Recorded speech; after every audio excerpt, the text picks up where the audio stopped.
back to Sixes and Sevens round 11 preview. Our little mate's back from the UK and he's back home in France. But I tell you what, I'm going to walk on eggshells today because he's got a rude head on. He's tired. He's been up since 3:30. He's got a new tattoo on his leg. He's just been gallivanting around the country. While us little plebs just work away and chip away at it. But how's me mate today? I'm good, me mate. I walked into this podcast and just got pizzled about how fatigued I looked, how scattered I am, all the usual stuff, to be honest. But I'm actually feeling good. I won't lie, I just had a little sleep before because I want to be in good preparation. I had an early flight this morning back from England. The only flight back to Perpignan was about 6 a.m, so I was up Can you tell me how much that flight was? €22. How good's that? Fly from where from was it? From Leeds, Bradford. Leeds to Perpignan. So the south of France for $22.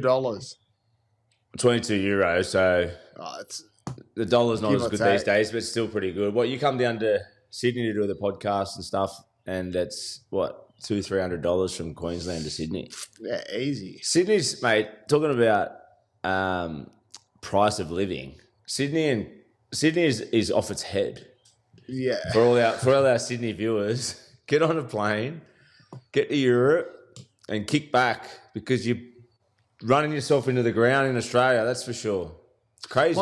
My missus just actually spontaneously booked a trip to England on the 19th of July. She's going over for 2 weeks with her cousin. Are you coming? Nah, I'll have to hold the fort back here at home, brother. Hey, your missus holds fort over there. She's earning plenty. Don't know about that. Well, exactly. That's why she can just text me last night. She's away in Goulburn working. She can just text me and say, I'm going to go to England. Do you mind? No, sweet. Take off. Hey, popcorn on the lounge, kick back, feed up. Me and Lion will have a feast. Oh, Lion's not going? Nah, just me and Lion will be at home. She's going just with her cousin, and Nan passed away last year, so they're going over to... She just likes going to England. She says she feels at home there. Obviously, her mum's was born in England. Where from? Moved London? I'm going to say Ledbury. I'm going to hold you to it because you can't. I don't know where that is. You can't make that shit up. It's one of those things you can't get wrong. No, you can't. We will find One thing out. I got wrong last week was my cheddar, but this week I'm coming for you, boy. I'm coming for you. I can't wait. Also, today we're going to talk about, last week we spoke about our dream spine who would like to play with, and now this week is our current dream team that would love to rub shoulders with and be in the dressing room and go out there and do our work with them. So I've got a little team ready to go. I'm sure you do too. Hopefully it's better than your Queensland team you named last week because that was a debauchery. Yeah, it was pretty bad. My bench was terrible. I don't even think I had 17 in the squad. But you know what? They'll probably need 38 to beat the New South Wales team this year, that's for sure. But who knows? It might be what the Queenslanders do to us. They give us no respect. Every series, they give us no respect, do they? As New South Welshmen. So I was maybe just sticking the knife in a little bit, Toddy. Being a little bit spiteful. Yeah, well, you've been spiteful this morning already because before we jumped on air, we spoke about our cheddar of the week and who it is, and you've absolutely just stuck the knife in and jabbed me straight in the back. My diehard Raiders, honestly, you can't do that to a man. So you're asking me what my cheddar is? You may as well tell us what your cheddar is because you already stabbed me in the back once. You might as well just stab me straight in the heart. You did. I didn't stab you in the back. I stabbed you in the soft spot because it's your team. You're the only person to ever have played for Canberra and come from the Canberra district. The way you talk about him.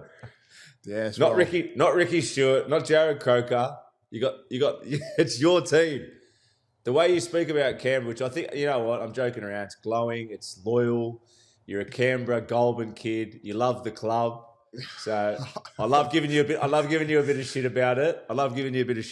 But yeah, this week I'm stealing your team and I'm going for them as my cheddar. Canberra Raiders over Titans. coming off a loss, I think Canberra Raiders might put a big cricket score on the Titans. Talk about Goulburn, Canberra, and I've got a funny story about jumping out of the gates early and predicting something before it happens, and it didn't age well. I got inducted to the Goulburn Hall of Fame at 18. Did you? 18. 2 years later, I'm fucking kicked out of the town. That's a good effort, though. Well, why wouldn't you? You're one of the best products to come out of Goulburn. In serious. But to be honest, hey, who's Goulburn produced? In all seriousness, they've produced Gavin Miller, the great Gavin Miller. Me and him both got a Dally M. Yeah. He got a Dally M as well. Yeah. Jared Croker, Dane Weston, the Cornish brothers.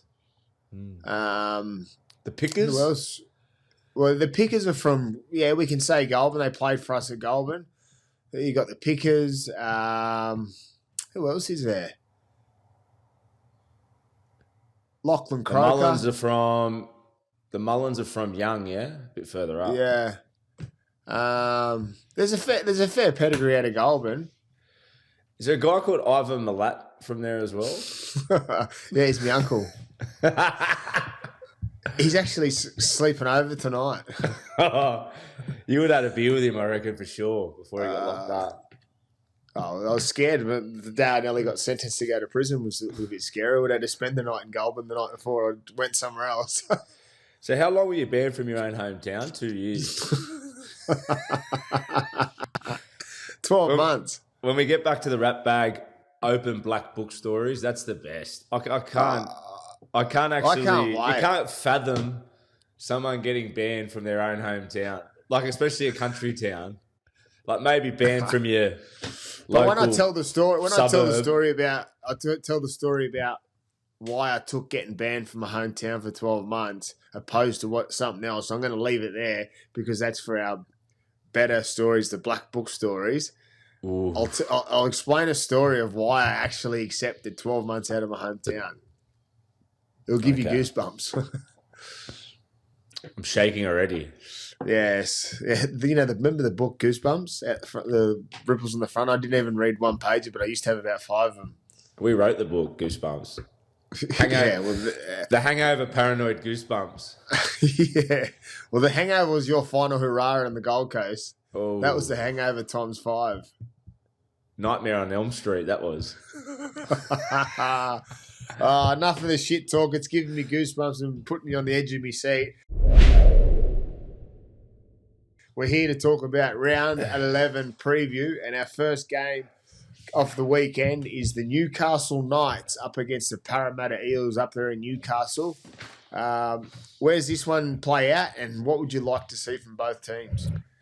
Yeah, for me, Parramatta, I'm going to lean towards. It's just hard. It's so hard to go against the Knights, my old team, but the way they're playing this year, obviously coming off 5 losses there at one point, bounced back against the Titans up there on Magic Round, and then came out of the blocks last game against. Sorry, just got it wrong. Titans was a game last week. Who'd they beat at Magic Round? South. South. They had the big win against South. We kept talking about the shackles being being opened up, backing themselves, playing good footy. They had a field day there at Magic Round then last week. First half looked like the same sort of story. Game on for the Knights and just capitulated. Same old story of errors and drop balls. I think this week Parramatta will be too good across the park if they complete. If it's even possession from both teams, I think it's Parramatta all day this week, especially because Mitch Moses on the cusp of State of Origin. We obviously had a great chat with Laurie Daly that got released yesterday, and it was from a couple of weeks ago. We spoke all things 6 and 7s and also a bit of Origin talk. And it was a long way before selection, but I've seen a few of Loz's 15 interviews he's done over the last few weeks. He's been getting around and really promoting the series. And from all reports, I'm reading between the lines, I'm thinking Mitch Moses at 6, the way he's speaking. So I think it's a big opportunity for Mitch on the cusp of getting selected, and I think he'll be too good for the team. And Parramatta also welcomes back Zach Lomax. Obviously, he'll get one run out before Origin selection, so I'm sure he'll want to push his case, and it's interesting to see he's been named on the wing.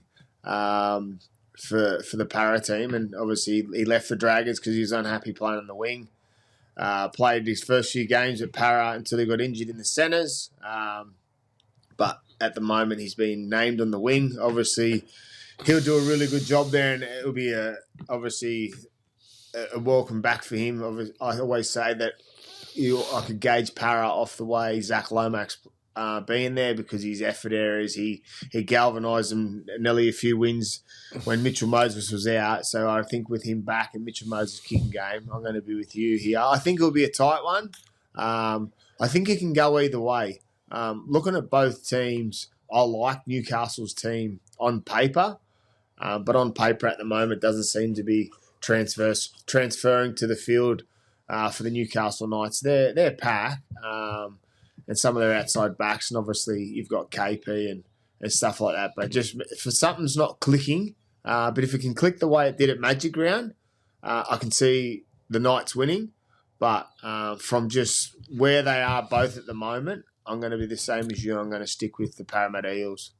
Gags, Gagai's 300th this week too. Toddy's worth mentioning. Obviously, we've both played against him. He's had a huge career, one of Queensland's greatest performers, I reckon, especially through that good era. In a team of superstars, he was one of the best in every series, and he's had a great career. So 300 games to Dane Gagai. So congratulations on what a career you've had, mate. Yeah, it'll be a massive night up there on Thursday night for obviously Gags playing his 300th. So it'll be a test for the Newcastle team to see where they're at as a group. If they rallied together and get him a win for his 300th, I know it'll be special for him. And as you said, he's one of those players that when he chucks on the maroon jumper, like when we know when you put the blue jumper on, you grow a little bit taller, but you never sort of. But when he puts the maroon jumper on, he grows 6 foot and plays like he's 6 foot bigger than everyone else. He turns into beast mode, cheat mode. Yeah, you just like to see him get some ball, wouldn't you? Bit more ball than him and Bradman get, but yeah, what an occasion. Just talking about Lomax, obviously we've done a bit on the Origin sides, and I said from a few of the interviews, I'm gathering that Mitch Moses is going to be the 6. There's a fair push for Turbo on the wing now, isn't there? And then trying to play him, if he doesn't play at fullback, I think Edwards will get the nod, just from my own opinion and sort of the talk around the hype around it, but the talk of Turbo on the wing, that would obviously push Lomax out, wouldn't it? Just to cut Lomax or Toto. seconds. Yeah, or Lomax or Toto. It's one of those things. There's obviously speculation about heaps of players being left out. They're talking maybe Isaiah Yeo will be left out. What? Well, they're saying that a few people have said they'd pick Trebojevic at 13. Jake Trebojevic over Yeo. Yeah.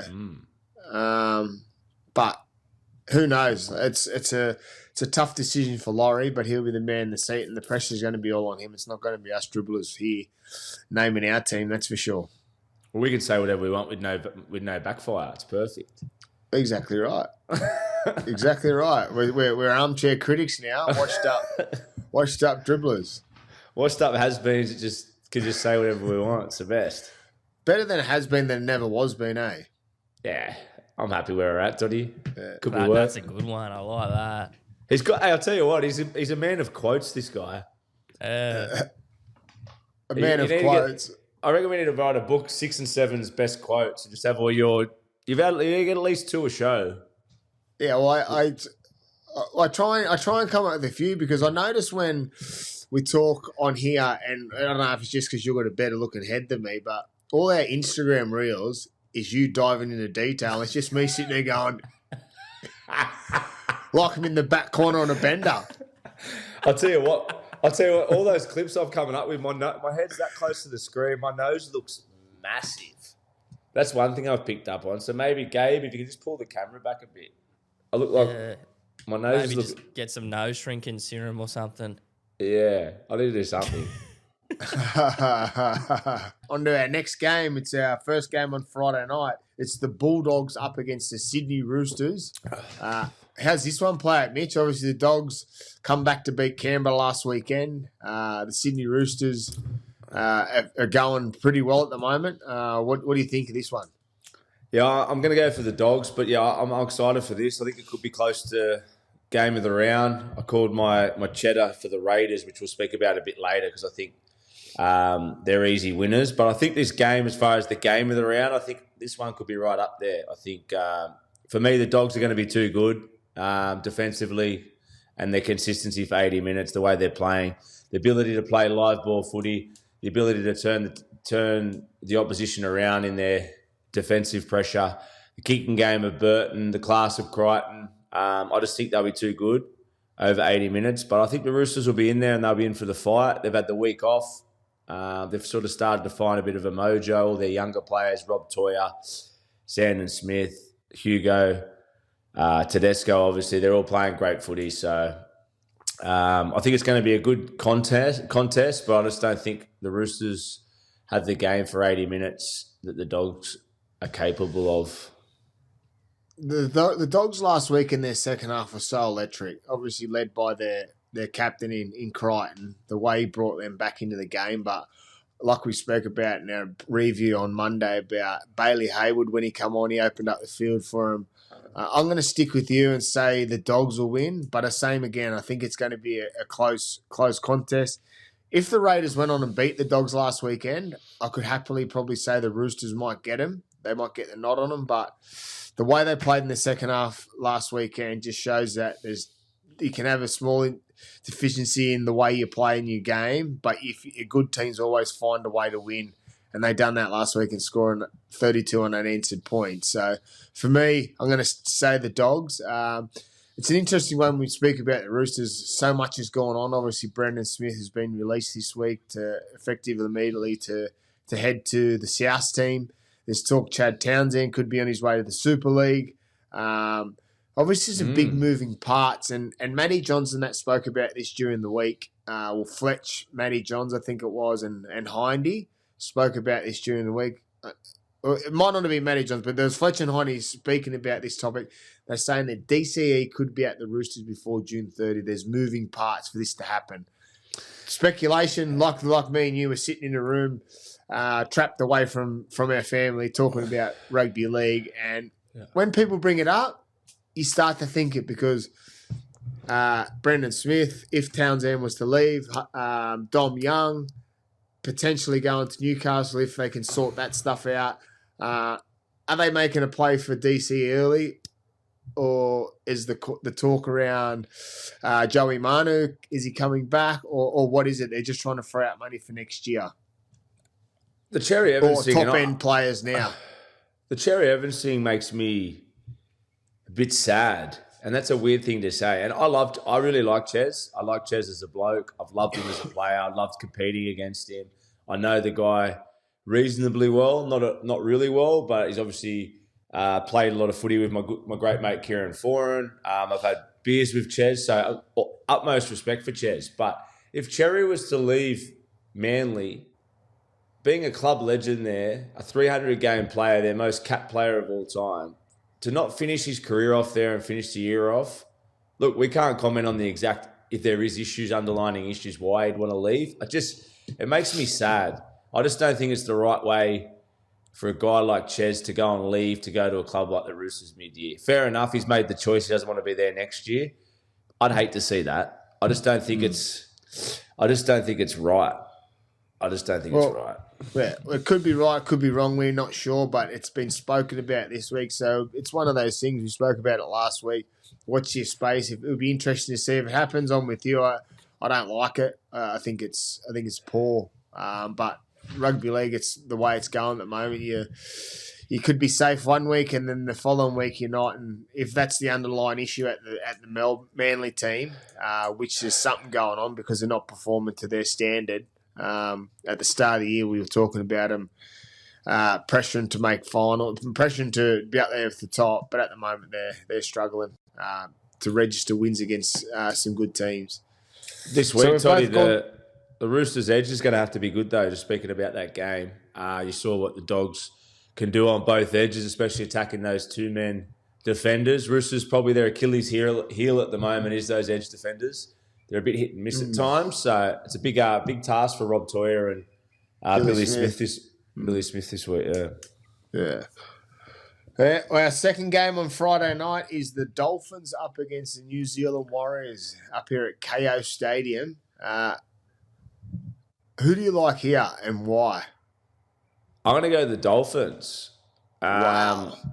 Yeah, it's a big one. I know I'll probably get egg in my face. I've tried to write the Warriors off a few weeks ago. Not write them off. I just thought that the balloon was going to pop, and it hasn't. But I sense something here that they've been up for a long time, playing great footy. Nothing against them. I just think the Dolphins, they come off a win last week.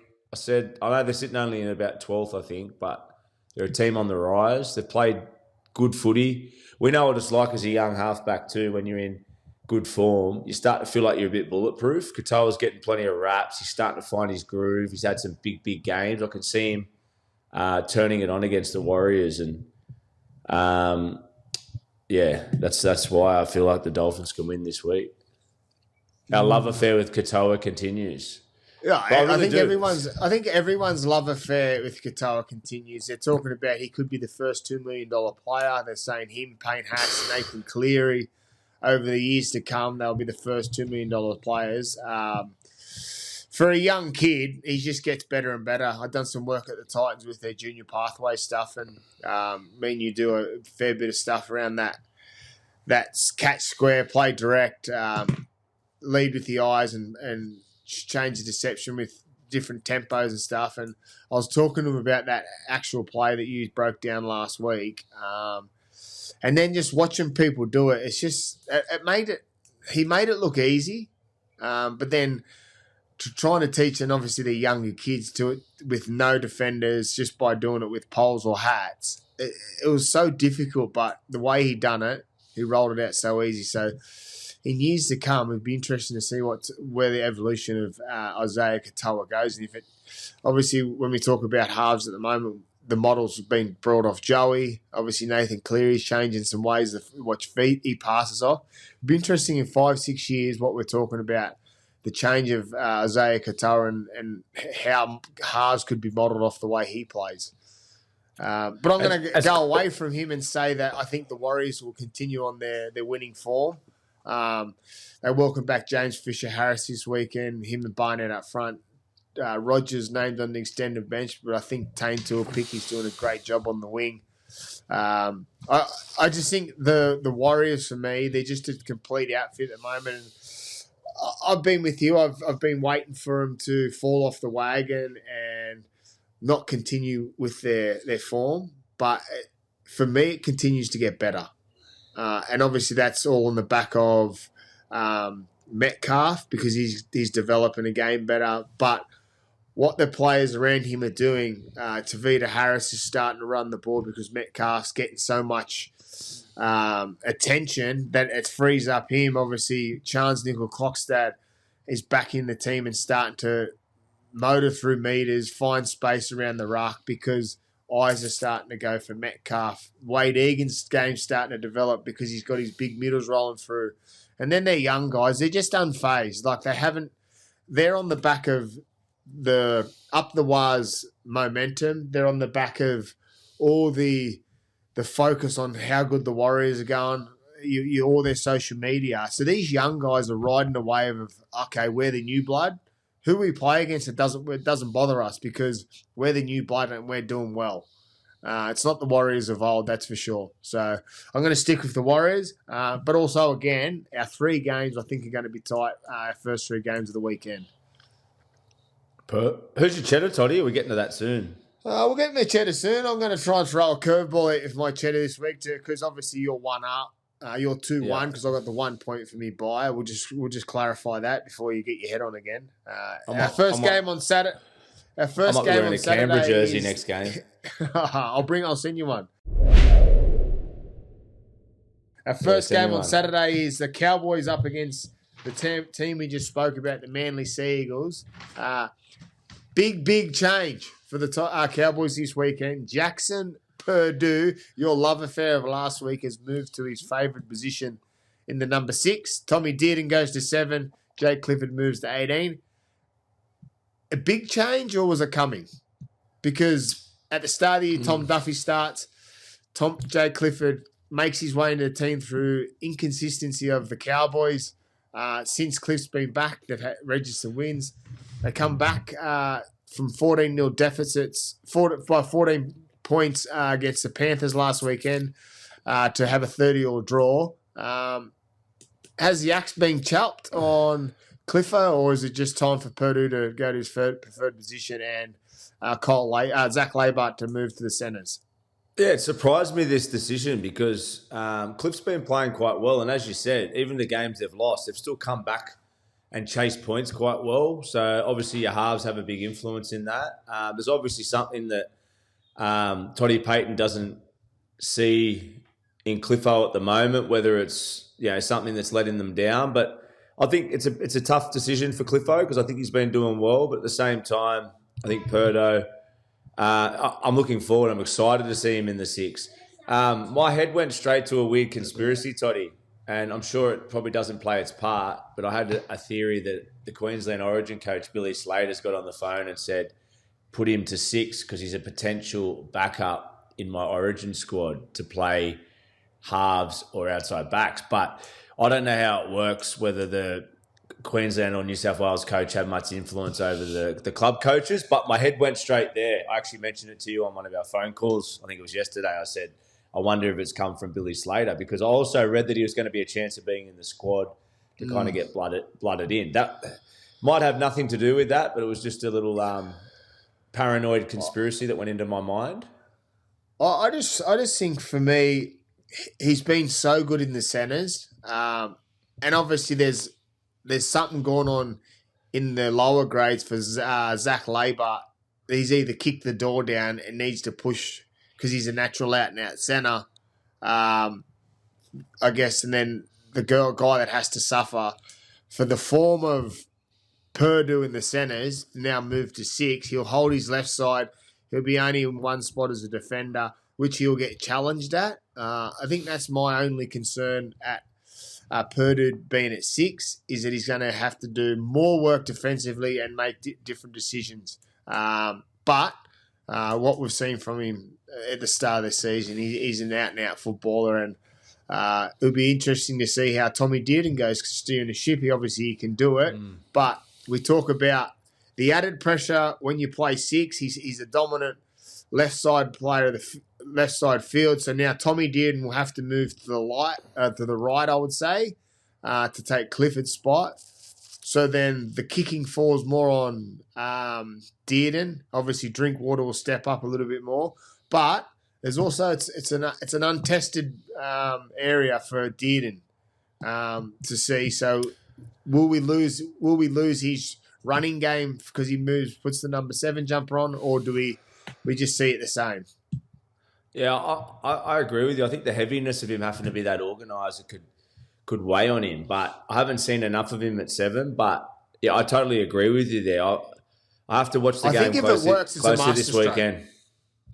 I have to watch the game closely this week to see if he's capable of playing that 7 role, because the style that he's played at 6, I've got doubts whether he can be exactly what you just said, to manage all the kicking, to take the load of all the organising, and then also still play his own game. But as I said, I can't judge him yet because I haven't seen it. Great player, great 6, but Toddy Payton, obviously, if he's putting him there, he obviously sees potential in him to do a job. They need to win. He's a coach that didn't start the year well, so he's not going to be making choices off a stupid decision. He's doing it to win, so he obviously sees potential there. That being said, who wins out of the Cowboys and Manly? Cowboys.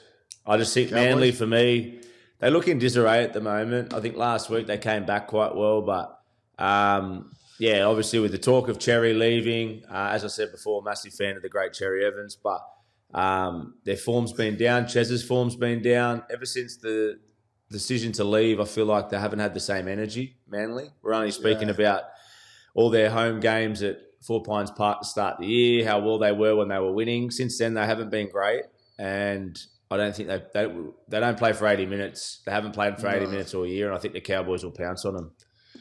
Yeah, I'm with you. I'm gonna go the Cowboys. I think they win, and I think they win well. As you spoke about, obviously there's the Cherry Evans talk, but there's also other talk. Obviously, it's always speculation, but as we know in rugby league, where there's smoke, there's fire.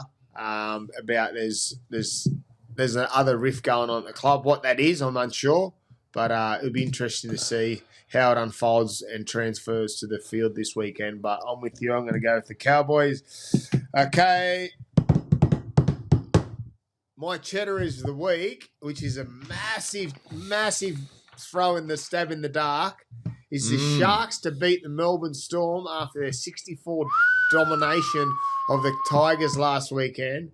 But at Shark Park on Saturday afternoon, I see the Sharks batting down the hatches, getting out the baseball bats and taking the Melbourne Storm head on, and they'll come away with a tight victory.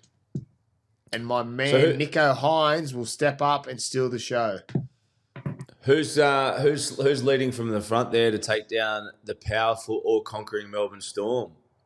Big boy? Well, their leader at the moment is Adam Fanua-Blake. But he's not on his own. And when I say the leader, he's the front and centre. He's their alpha. He's the big dog. He's the debt collector. But their back five for me is doing enough. Obviously, it's a big risk.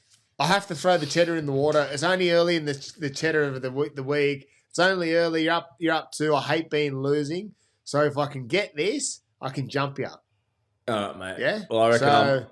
You go Sharks to beat the all-conquering Melbourne Storm, and I'll take the Raiders over Titans. I'm sniffing 3-0, brother. Oh, well, that's if you want to take the easy wins, you take that. But that's how you play. Well, yeah. That's how I play. That's how to be. We want freaking cheddars to be boop, boop, boop. That's how I play. It's an even playing game. field. Here we go. Not playing the long game. We're playing the same game. It's a decision to make each week, and I'm winning. I know. So I know, I'm not going to dip my toe in the water like you. I'm going to go head first in the cold water. I'm going to go the Cronulla Sharks, and I'm going to sense blood in the water, and the Sharks are going to win. So shut up. We'll see. I could see your argument to an extent. I just think if Melbourne are on and things don't go well for Cronulla, I don't see them winning. I can't see them winning. I think Melbourne Storm, I just think will be too good in the big moments. I think their spine's better in the big moments, and I just think. And you know what? I'm not going to disagree with you about that. But when we decided, when Gabe, our great producer here, decided to let's throw a little bit of a curveball out there for our footy nerds and start and have a little bit of competition to bring this banner in, the cheddar puts pressure on people, and I'm under pressure. I don't like losing. So maybe I've been a bit outlandish and I've dived headfirst in plenty of things before and come out the wrong end, that's for sure. You've done, but this time around, it's a two-horse race. It's a two-horse race, and I've gone in for one. Both up near the top of the ladder. One coming off a 64-point domination of the Tigers, but let's say that the Tigers weren't in the fight. Where the Sharkies have been pretty good. They dug deep last week to beat Manly, and we just spoke about Manly aren't travelling great at the moment. But I know, at Shark Park, the complacency that the Melbourne team could have with the form of the previous weeks when they got beat by Canberra at Magic Round, I see an upset. I've been wrong before, but I've also been right before. That's right. So I'll clarify. So from now on, the rule stands. I'm happy to give Toddy his 1 point for a draw. You're a coward. You're a coward.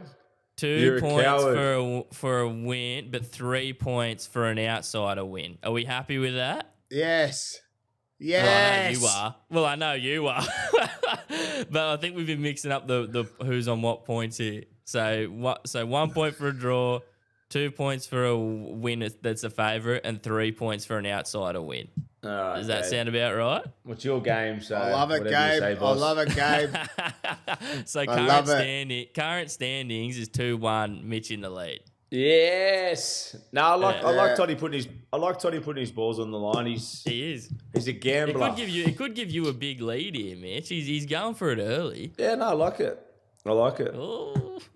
I like it. I'll just sit back and watch this weekend. Sit back and count the cheddar. I will. Easy money. So we probably Raiders, should make it a Titans. little bit more interesting. We start throwing a bit of our own cheddar on there. Yeah, it could. Hey, you're getting plenty of cheddar lately at these luncheons. Origin coming. Oh, mate. Me mate leaves. I'm just stealing all your luncheons. Bit happening, so it's good. Wine and dining through Origin. Wine and dining on your rat bag stories. Too good. Yeah. Happy days. I tell you what, one thing. I'm doing a lunch this Friday at the Culburra RSL with Jimmy, the great Jimmy Maloney. Me and you were meant to be doing it, but obviously You ain't get a word in. friends. So You me ain't and get a word Jimmy, in. it'll be an interesting one to talk about. I've got some funny stories. Obviously, when we go to these luncheons, last time we went to the Maroons lunch, we turned up late. That's another story for another day. Yeah, let's dive into our last game on Saturday night. It's the Brisbane Broncos at home against the Dragons. Benny Hunt out with injury, and welcome back Ezra Mam in the number 6 jumper. What do we see from the Broncos than what we haven't seen weeks before? And for the Dragons, how do you see it going? I'm going the Broncos this week. Broncos have to win. It's a bit what I said about Penrith a few weeks ago. I wouldn't say Broncos are champions, but on the paper, they've got a very, very, very good squad. I dare say there was some crisis meetings this week. We've been in these situations before. Now's the time. The Broncos, now's the time to win, and I just think them at their best, they've got too much class for the Dragons. I just don't think the Dragons can go with them physically. Ezra Mann coming back in is obviously a huge boost. You said Walshy's back as well, did you? Did I hear that right? No, Walsh not back yet. Sorry, Walshy's not back, but Ezra Mann, he's obviously done his punishment. He's back.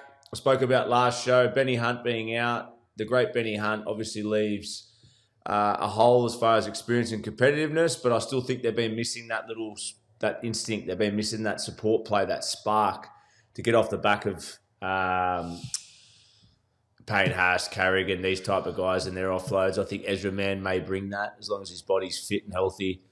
Obviously off a long layoff, but yeah, I'm going to go Broncos. Dragons, very left-sided dominant. I think they're better players in Holmes, and Gutho will be there competing on every play, but I think it comes down to the Dragons not being able to kick a team to death, and I think the Broncos will get over in this one, Toddy. Yeah, I'm with you. I think the Broncos, and I think the Broncos win easy. I'm looking forward to the return of Ezra. As you said, he served his punishment. Obviously, there's always going to be the jury out of people saying that he hasn't served long enough. But at the end of the day, he served some kind of a punishment. We move on from it and let him do his talking. Obviously, when you think about Ezra Mann, what he done in the grand final a few years ago, the way he's been, obviously, he lights the field on fire. I think he brings back that flair for the Broncos, but also it gives them an opportunity to see what they've been missing or what their fans have been missing in Ezra. Obviously, there's talk around the different ways they were playing with Benny Hunt. But welcome back, Ezra. I hope he does well. But I think for me, the Broncos go back to a steely attitude. They roll through the middle. Obviously, everyone's out to get Madge Maguire this week. Buzz Rothfield's been absolutely hammering him about taking him on the cruise down through the harbour midweek. I'm with a few people that's come out, critics. The players need to harden up and take some medicine, and it can't fall always on the coaches, because we've shown when they've had good performances, the players take all the raps. It's time for them to own their mistakes and own their form, and go out there and show what sort of team they are. Because as you said, on paper, the Broncos are probably one of the best teams in the competition. They need to now show that. I just want to talk about the dynamics of their Ezra coming back in. Obviously, the year they made the grand final and just fell short against Penrith. Renault was more on ball and Ezra played more ad-lib. We spoke about the lack of connection with Benny Hunt and Renault not together, but more around the flow of their sets, especially without Walshy all the time and Coates coming in and out.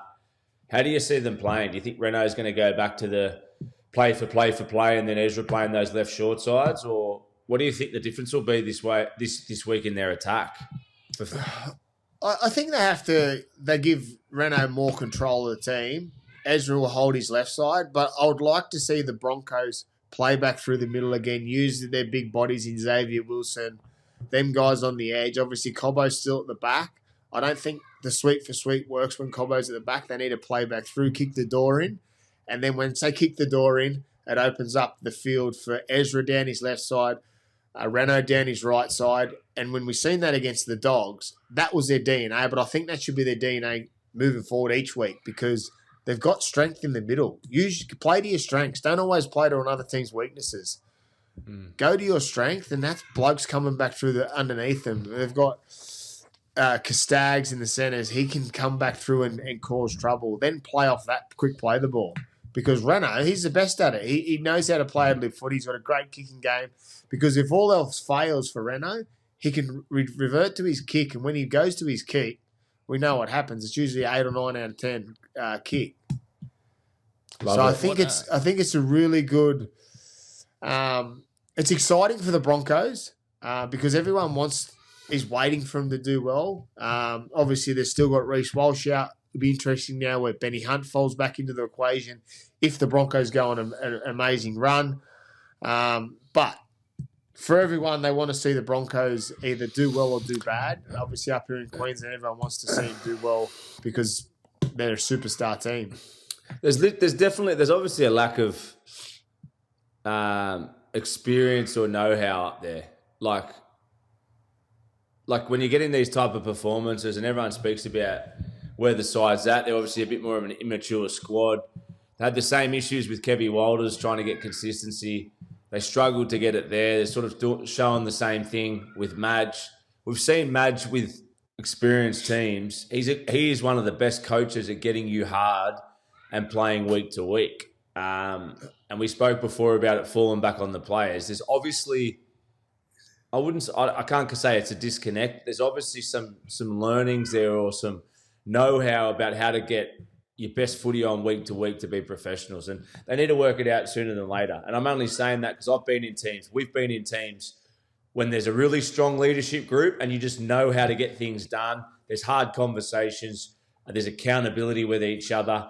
The boys hold each other to good standards. I don't think they've got that up there, and they need to find it. Yeah. All right. How can Dragons win this game, boys? Is there a way? Like, what would they need to do to beat the Broncos? Sign Nathan Cleary this week. I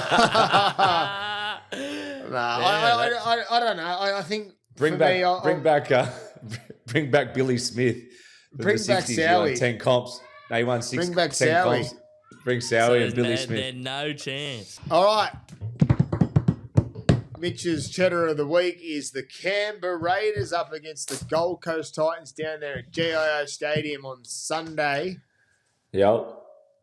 Obviously, the Raiders last week in their first half performance were unbelievable against the Bulldogs. But last time the Titans and the Raiders played, Titans got out to a 20-point lead. If I was the Titans this week, I would watch 16 minutes of video. Was that 16 minutes when they played them last time? Try and wrap that up and put that into an 80-minute performance and work out what the difference was to how the Raiders fought back to victory. And they might come close. But I know what Ricky's like. Back down there again at home in Canberra. They'll be disappointed with their loss. They'll be licking their wounds, but they'll be happy with their first half performance because weeks before they had to come from behind to win. That last week they showed that they can start well, and it's always the way when you're down there at Canberra in the cold. And it'll be freezing down there Sunday afternoon. And I think the Raiders, I'm going to sit with you in your cheddar of the week. Short price favourites anyway. The bookies have got it right. I see the Raiders winning, and I see the Raiders winning well. They'll be without Matty Nicholson for 12 weeks. He's got his syndesmosis, which is unlucky for the club, but it'll welcome him back in for the finals. But I think the Raiders win and they win well. Our great mate Kieran Foran returns for the Titans, sitting on the bench at number 14. Please, Desi, don't roll him through the middle. Oh, please, Desi, do not roll him through the middle. Surely they're Give not going to. Give him some credit. I'd love to turn the TV on Sunday afternoon, and I don't know where you fits, how it works, because Jalen DeGroot's been really good for the Titans, but I'd love to see Foz line up at starting in the halves. Well, I think his voice in the sheds is obviously going to be huge for him. That leadership that he brings, talking to the guys pre-game and during the game, giving them a bit of game management. But, yeah, I'm going for Canberra. As I said, they're my cheddar this week. I think they're definitely going to have a good win. I think they can have a field day. But I want to give a little argument for the Titans just off the back of what you said. Obviously, last time the Titans played Canberra, they had a decent 20-point lead and capitulated. Last week against the Newcastle Knights, same scoreline, came back and won the game. The key for the Titans, from Kieran Foran's conversations during and pre-game as a leader and Des Hasler, is possession, possession, possession. If the Titans can get up to 60, 70% possession, they're every chance of winning. They're every chance of pulling any team's pants down. We spoke about, remind me of the fullback's name. I've just had a brain snap. Jalen DeGroot. Sorry, DeGroot. Great player. Brimson, Campbell, and Foz coming on off at 14, as we just said. Hopefully not in the middle. Hopefully in a halves role. They're great front foot players. They're great players when they got possession. They play as well off quick play the balls as anyone. So there's two things: possession, possession, possession for Titans. But how do you do that? You got to force errors. You got to pressure the opposition, especially their back three, try and force errors down their end of the field and capitalise. If they don't do that, they're not going to have any chance against Canberra, in my opinion. But I think Canberra will be too good. But, yeah, Titans, go after and pressure them. They've got to play out of the box this game. And the kicking game's massive. And hopefully Kieran, if he comes on in those halves roles, can give them that, because that's what they struggle with. That's their Achilles heel, that long kicking game, building pressure kicking game that allows you to force errors on the opposition.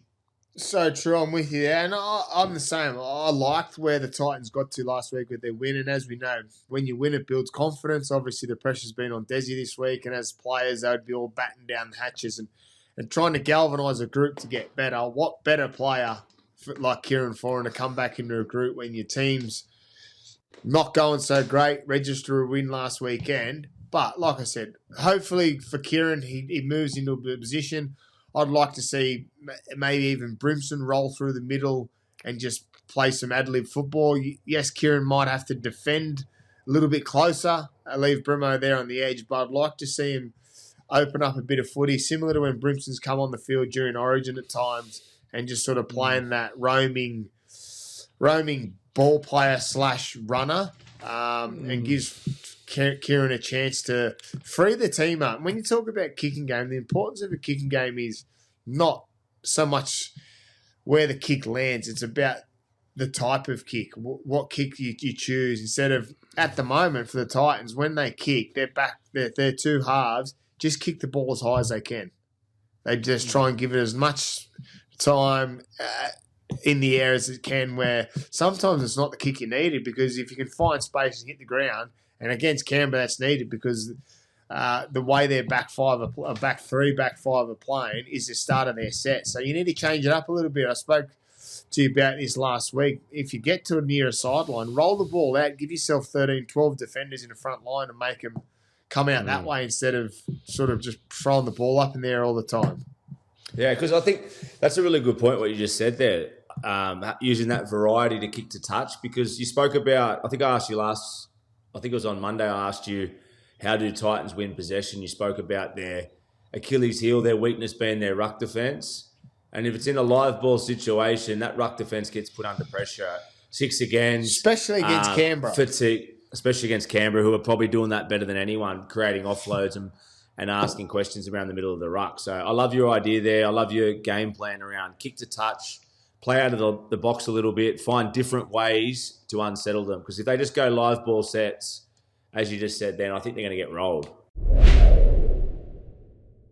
final game of the round is the West Tigers up against the South Sydney Rabbitohs.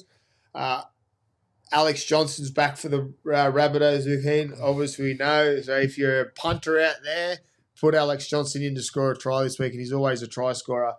How's this one play out? Because I'm on the fence, and I don't like sitting on the fence. I jumped off the fence last weekend to go the Bunnies, but I also backed the Tigers last weekend to beat the Melbourne Storm. So I'm a little bit all over the shop, as you can say, up and down like a yo-yo. I'm going to go with the Tigers.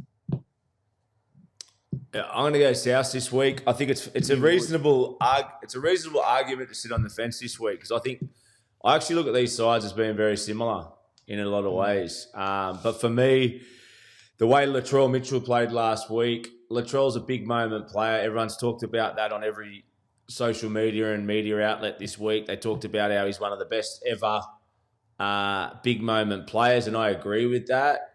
And the big moment players, they start sniffing State of Origin. They start seeing what's around the corner. And he knows there's a spot up for grabs there for him. And there's also another win for his team.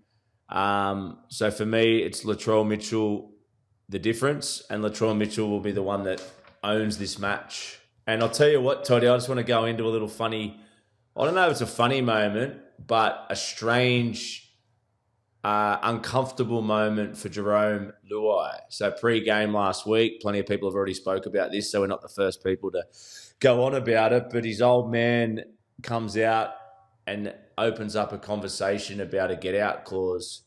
Pre-game, after everything that's gone on with Galvin, Luai coming out, Jerome talking about teamwork and leadership. It's a weird one, isn't it? It was during the game. It's a weird one. It was during the game, get-out clause activated with that ninja face, I think it was. I've heard a few stories this weekend about, obviously, past players coming out saying that if Jerome Luai wants to live and walk and talk by his standards, he should get that get-out clause out of his contract. What are your thoughts on that? Like, it's one of those things. Like, yes, we've been players before, but sometimes to come out and make outlandish remarks like that, at the end of the day, Jerome Luai is his own person. If he wants to get out clause in there, yes, he's come out and spoke about Lockie Galvin, that it's team first, blah, blah, blah. But at the end of the day, everyone has different things in their contracts. If we go back through players' history of the blokes talking about it and having a point about it all the time, like, I don't know if it's just to sell more views for their shows or whatever, but for him to come out and say that, I think it's stupid. Like, he's not going to go back through his contract. And I think what Jerome Luai is doing on the field as a player, what he's doing to the group, what they talk about in the group, what the coaching staff talk about, what Jerome Luai is doing for that club, is enough for him to show that his heart and his commitment to the Tigers shows by the way he's playing. Who cares what he says or what his dad says? Mm-hmm. He come out and backed his club when he was the Galvin situation. What his dad says has got obviously a ripple effect to Jerome, but for him to come out and say take it out of his contract to show that he's loyal to the club, no, he's loyal to the club for what he's doing on the field week in, week out. It's the 80 minutes that counts for me as a player, and he's doing a damn good job of it. Yeah, I agree with you. What else is he meant to do? Like, at the end of the day, we've seen the example at the Roosters at the moment that are quick to push players out. We've seen examples of other clubs when the shoe's on the other foot. So if I'm Jerome, you've got to set yourself up. That doesn't mean you're not all in while you're there. He's all in while he's there. This is the contract that he signed. But, mate, yeah, I don't think there's anything wrong with a player setting up the contract that's going to serve him in the best way as well. Because as I just said, we've seen clubs do the opposite when it suits them. So, and as long as while he's there, he's fully committed. All the talk that he's been coming out with has only ever been about being committed to the team while he's there. And he's doing that. As you just said, he's doing a good job at that. And that's all he'll keep doing. And his whole career he's played, he's done a good job. But yeah, it would have been awkward, his old man saying that. Real weird. Yeah, it's very awkward and not what's needed after a 64 drumming, but hey, that's rugby league. It's a long time in rugby league, and I feel they'll bounce back this week against the Bunnies. While Latrell was outstanding last weekend, it took some individual brilliance to get him back there. I think the Tigers are more of a complete package to to get the job done. But I've been wrong with the Tigers before. Only you have to go back last weekend. Well, that's our round 11 preview wrapped up, done and dusted. I really enjoyed that one. Got a little bit of heat off my shoulders. And our next one is our dream team of current players who you'd like to play with. I'll let me great mate take us off. I've got a squad I just put down for my dream team. Fullback, I've got Turbo. It was a difficult one. I just think fully fit. So you've jumped the fence in 1 week. No. You had KP last week. I did too. I'll tell you what I've done. I'll tell you what I've done. I've put KP on the bench. Nah, it's a starting team. We're not going with bench. The blokes are going to warm the bench the rest of their lives. We're going for starting 13. You can. Well, then, if I've said that, Turbo's played the last couple of weeks. He's back. I think when I named it, he was out. KP was on fire. We named it last week. Either or, KP or Turbo. No, it's not. Turbo. Don't sit on the fence. Turbo's your fullback. Okay, KP, your great mates just jumped straight off the bandwagon on you. Thank you. I love you, KP. We had a solid combo, me and him. Know about that. Turbo, fullback. Brian Toho on the wing. Latrell Mitchell, centre. Crichton, centre. Mitch Moses, 6. Nathan Cleary, 7. Payne Haas. 7. Huh? You're the 7. This is the team you dreamed to play alongside, mate. You're the 7. Oh, sorry, and I'm you've the 7. missed a winger. Yeah. Beat it, Nath. You've missed a winger. No, I didn't miss a winger, did I? Yeah, you did. Brian, so I had Lomax. Lomax on the wing. I like Lomax. Haas, Harry Grant, Tino, Crichton at his best. Liam Martin, I'd love to play with. Yowie. Thank you. At lock. And then on my bench was Fanua Blake, Cam Murray, Mitch Barnett, and KP I had as 14. But I don't know why I jumped shit with Turbo over KP with that. I just think fully fit. Maybe because I haven't played with him. Might have been that. Actually, I have played with Turbo when I talked about a room with him. I'm off my head. Yeah. So it's late over in France. The kid's good, man. The kid's good. But Turbo at the back. It's touch and go. But the beauty of my team, this is why I trust this team so much, is that I can pull KP. I could have Turbo at fullback for 10 minutes and then bring KP on. I get best of both worlds. And if someone gets injured on my wing, I can have Turbo go to wing. I could have Turbo go to centre. I could have Latrell. You've changed your spine. No, I'm just giving you dynamics to it. I could have Latrell go back to fullback. I could have KP go to 6 to play outside me because he already has. We had a great combo. So there you go. I think it's a pretty fair team. Would you rather Money or Moses playing 6 for you? Because last week you said Money as well. Yeah. Fuck, boys. Fucking hell. He's been called out. I forgot Munster. That's all right. You know why I've got these? I'll tell you what it is. I'll tell you why my head was a bit cluttered. It's New South Wales selection time, and I think I've got that. These new players keep coming in. It's hard. Yeah. I think that's why I probably had Moses, because he's the talk of the last couple of days from a New South Wales point of view. That's probably why I had him there. And Turbo as well, probably because he's been the talk. So, what do I say, boys? A week in rugby league's a long time. It's a sport of bipolar. Your thoughts flow, they come, they go. That's rugby league for you. So that's why this week it's Cleary at 5'8". Your week, teams are full of licorice all sorts. Cleary's at 5'8" now. Licorice all sorts. You're off your head. Like my brain. Sizzle. Right, Toddy, tell us who's your team, mate, and why you want to play with them. KP, Xavier Coates, Latrell Mitchell, Critta, Lomax, T. Carney in the number 6, Nathan Cleary at 7, for obvious reasons. Payne Haas up front, Harry Grant at 9. Other front rower is Joseph Tarpany. My back row is Hudson Young and Liam Martin. Isaiah Yeo locks the team. And my bench is Cameron Munster, Adam Fanua-Blake, Ola Kawatu, and Angus Crichton. Yeah. Look, I'm going to have to side with Toddy's team here, I reckon. Well, he was a bit more concise with the whole thing too. You're a love affair with Toddy, Gabe. You just jump on his bandwagon all the time. He's just not mix and matching, mate. You're Hey, a I was on turncoat. you for I've been on you for cheddar both. Yeah, I know how you work, Better mate. cheddar. You're in Sydney. Toddy's in Queensland. I'm 24 hours away.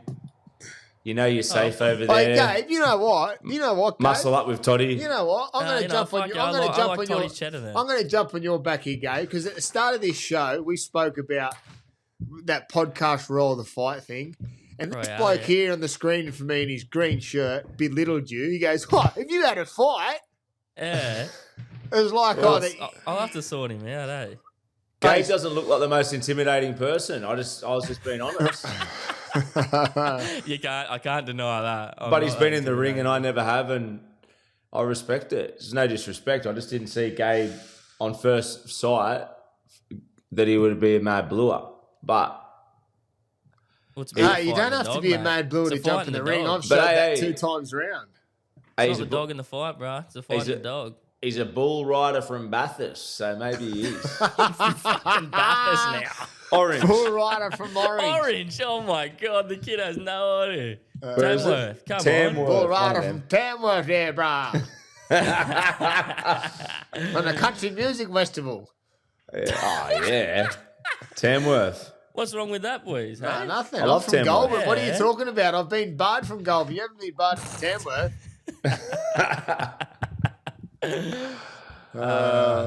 Good gear, boys. You ready for some questions? Yeah, fire away, Gabe. Fire away. Rightio, just a quick one off the bat is if Harry Grant isn't fit, who do you think will play 9 for Queensland? Ben Hunt. Oh, no, he's out. He's injured. People Ben are Hunt's tossing up out. Reid Marnie. I've heard people toss up. Oh, he'd be good. Actually, yeah, 100%. Red money.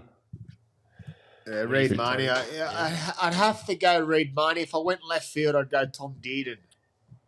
But I'd go Reid Marnie. Red money. Only because it's Origin. He'll suit Origin. He'll be up in the New South Wales faces. It would be great for him to play Origin because, like, it would reignite the hate so much, him being in there, eh? Just stirring everyone up, getting in the push and shove. He'd be good. That's a good. He almost deserves to be there, really. Yeah. On form, his team's up the top of What the ladder. other 9s have they got? That's a start out 9. Yeah, I don't know, honestly. I know it's a bit of a weird one, and obviously he's Kiwi. Marshall King. I know he grew up in Queensland. Did he go to Keeper too? No, I don't think so. As well? Where Benji was? Or they grew up in Sydney? Oh, I thought he was Queenslander. I think he grew up in New Zealand because Benji come out here as a 14 or 15-year-old, didn't he? Yeah, but his brother's younger, so they moved out to Queensland. You'd think his brother would have been, I don't know. Not too sure. Yeah, obviously. You give it to Grant if he's fit, though, right? Obviously. Yeah. He's captain, Ellie, wouldn't he? Yeah. Or if Cherry doesn't play, Cherry will be playing. This is one I had too. Is like, do you think there'd be frustration from good players in teams that are struggling when it comes to Origin selection? Like, for example, like what comes to mind for me is Bradman Best. I mean, like, I know Trell and Critta are just probably out and out it, but when you're a gun playing a team that's struggling, do you feel like you might get overlooked and there'd be frustration there? Like, would Bradman Best feel overlooked, do you reckon? But it is Clubland a trial for Origin anymore? Or do you just get picked on who you are and what you've done previously? Because it doesn't swap and change too much. Like, if we're going on form fullbacks and you're picking on form, because Katoa gets picked at 7 if you pick on form. Over Nath. Well, on form, yeah. Yeah, well, I guess so. But I if you think pick Nath on still form, looked pretty good in a losing side. He's been really good, yes. But I'm just saying that if we want to dive into it and talk about players underperforming players performing in underperforming teams and playing on form, well, there's a whole different dynamic of each team because Pappenhausen will be probably picked at fullback if we're going on form from his last week. There's history too, isn't there? Like it's got to. They talk about obviously when they talk about Trebojevic why he should pick for Origin. Matty Johns put it perfectly the other day. They've got everything else other than what Trebojevic brings, and that's passion. Yeah. Matty did say a good point. Matty did say a good point that every time he's been dropped, they've been flogged, and then they've always brought him back in.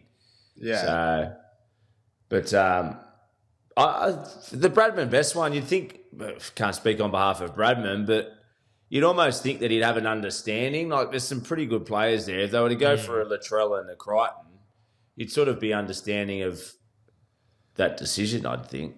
But also for Bradman the best, it would be a snipe at the blokes inside and give him more ball. Well, yeah, so true. He'd be going to train the next day after selection, just going turning on his halves. You weak if I call for the fucking ball, you give me the fucking ball. You weak gutted dogs. Did you ever get shit like that playing? Would you get players yelling at you to pass on the ball and that? Yeah, you just showing more shit talk they gave you, just show and go and just not give it to them. Depends who it was. Nah. I used to love the spray from the forwards. This was my favourite, and it's good for all young halves. When one of your middles gives you shit about a shit kick or something, you just keep it in the back pocket. Yes, sir. Yes, sir. Next slow play the ball he gets, you just fucking hammer him. Get up, you big slob. Because there's always going to be a time when they get put on their back. You just go, they're quick to criticise some of those forwards. Fucking kick the ball properly. Why'd you kick it dead? Just put it in the back pocket. Keep it up your sleeve, young halves. When they don't get you that quick play of the ball, fucking unleash. Well, it's a part of the game they don't talk about enough, really, is what you need to have in the back pocket to spray your forwards. Come here, buddy. Well, you have to.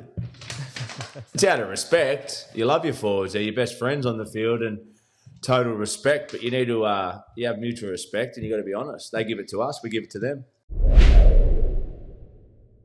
Most underrated player in the game right now for you guys? Ooh.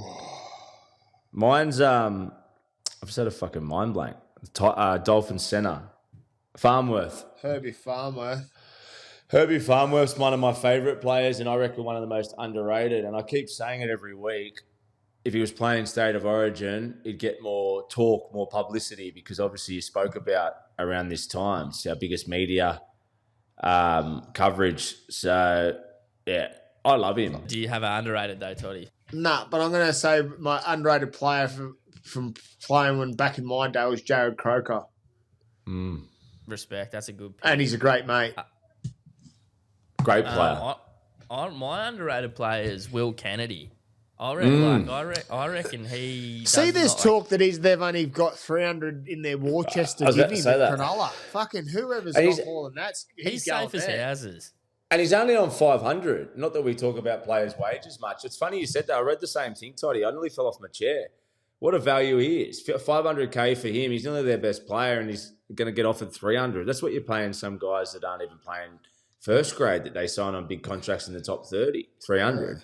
Yeah, he's so good. Like, if he's on 500, really if he's on 500 at Cronulla, he should be on 850 minimum for what he gives them. Yeah. Oh well, I'm glad you like the pick. This one here is from Mark Silver. I don't know if there's whispers about this or something, but do you think Taylor May will sign with the Rabbitohs? I'm not sure. His interview last week, I think if it presents himself, he'll go the Tigers by the sounds of it. I think Wayne would be good for him. But he also speaks openly about wanting to play with his brothers or his brother. Yeah, but it'd be an interesting one. I think it'd be a handy sign if they get the right bloke. Yeah, He's obviously he's like he spoke really well about his changes and stuff, and what I like about when players talk about their change, and obviously you put on the spot when you talk about it. He said that he's made some difficult decisions to change and put himself in some hard places, but also we know he's a talented player. If you get the best person possible out of him and goes out and plays week in, week out, and as he said, he's going to be no issues for the club. Fuck, I think every club will work out how to sign him. They just need to be, it just needs to be sort of cleared, and it has been cleared, but I think it's one of those things now. He's come out and said it. There'll be some clubs going, okay, let's do some research on how it's actually going. If it all comes green ticks, he won't have. He'll have a long list of clubs interested in signing because he's a talent. He's young, and he brings that spark. I got a good topic, boys, and it's off the back of my old mate James Maloney. Toddy just mentioned the great Jimmy Maloney's doing a luncheon with him soon. I saw Jimmy and actually messaged Jimmy after on socials because of their podcast that he's got with a few of the boys there. They asked him a question about coaching, and he said a really good point. He just said he doesn't understand the game of rugby league, how you got this pool of coaches that are just regurgitated. Like one gets sacked from one club, they stay in a waiting list, and then they go and do the same job at another club, but they've been sacked at the other club previously because people don't think they're good enough. Like in rugby league and the NRL, you have coaches that go from one club to the next, regurgitate the same information that they've done at the previous club because that's what they believe in. There's nothing wrong with that. But they'll fail at several clubs and then get signed to a new club and bring the same information and not have any. So, like, where's the fresh blood? Is kind of like. Well, it was just a good topic, and I get it because you got to pick from the pool. There's not, it's not every day you get an NRL coach floating around, but it was a good point from Jimmy because it kind of made me think. And I messaged him after and I said, that was good chat. And he goes, mate, it doesn't make sense to me. I like that chat too because I think it's come on the back of the NRL appointing or considering of appointing Brad Arthur the Bears job. He's been in the wilderness for a little bit, went over Super League for a little bit, I'm pretty sure. But no, you don't say Leeds, failed. Yeah, but he's now have the pressure of that he didn't produce or whatever happened at Para to now have some time away, but then now have been given the keys to the new franchise team. They can improve, can't they, Toddy? Like it's not just because they didn't have success. Maybe they can improve. Yeah, everyone can improve, but at the end of the day, you'll always go back to what you think's best. You can improve in different areas, but if your model is one thing, you're not going to shy too far away from that because if that new model changes, you don't have the time to flip it again because you'll be out on your ass again. I liked last question. Ooh. It was a good point, eh? It makes you think because it's the same coaches going from one club to the next, and then they get resold, and then they go to another one. It's just the same sort of, unless it's Wayne Bennett, unless it's Craig Bellamy, unless it's Trent Robinson, the ones that have won. Well, they haven't won consistently. It's mediocre.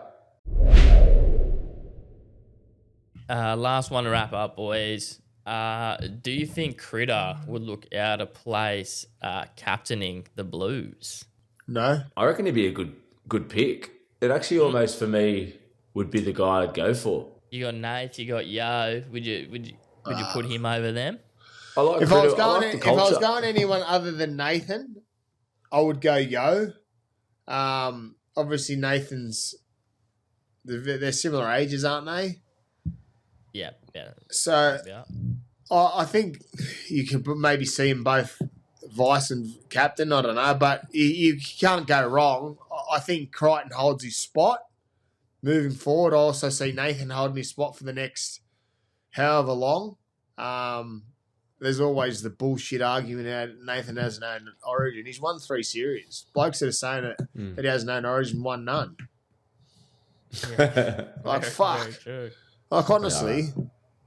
And I don't say Crosby's that because we've had him on 24. our podcast, and I say it out of that and I know some people that are saying it have played the game and been around the game a lot longer than I have, but fucking take your square hat off a little bit. And People and just from the man. it just People just want to find a weakness, don't they? They just I'm waiting for you to. That's just. It's almost a compliment to him, isn't it? You know, you've done it all. Okay, see if you can do more. You see it with the greats in LeBron James. Oh, you're not as good as Michael Jordan. I'm like, mate, I wouldn't mind being those guys, I wouldn't mind being those. Us plebs down here are just happy with our few origins here and there.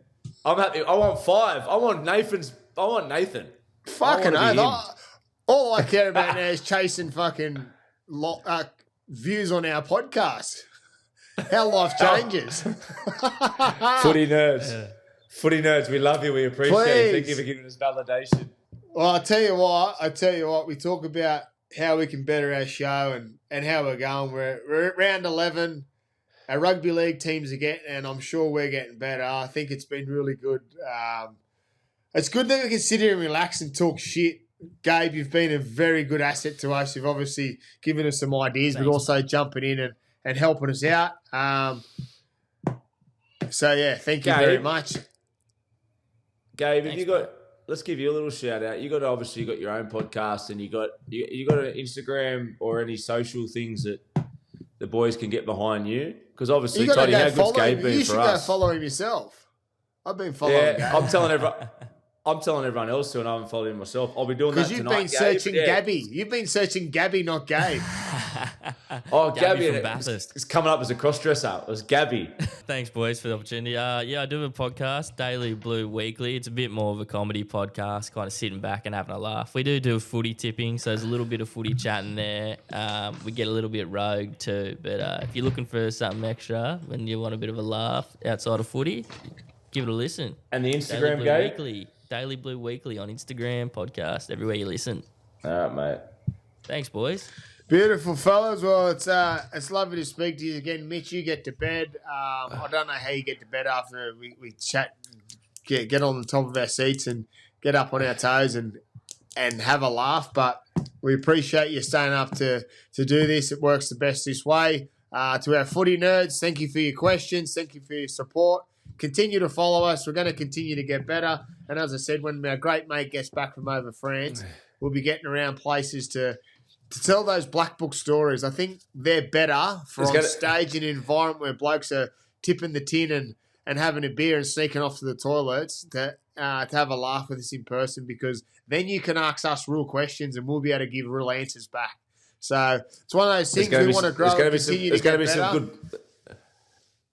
There's going to be some good luncheons February, March, I think, Toddy. Start of the footy season next year. It's going to be a couple of little tours, little luncheons. The 6 and 7's down under tour. 6 and 7's down under. All right. Well, like I said, we love you. We love the support. Gabe, have a great day. Footy nerds, have a great week. Enjoy your rugby league. And Mitchell, I love you, and get to bed. Hey, remember, rugby league, 1 week in the rugby league is... There we go. Leave the quotes to me, brother. We're cutting it there. I'm scattered.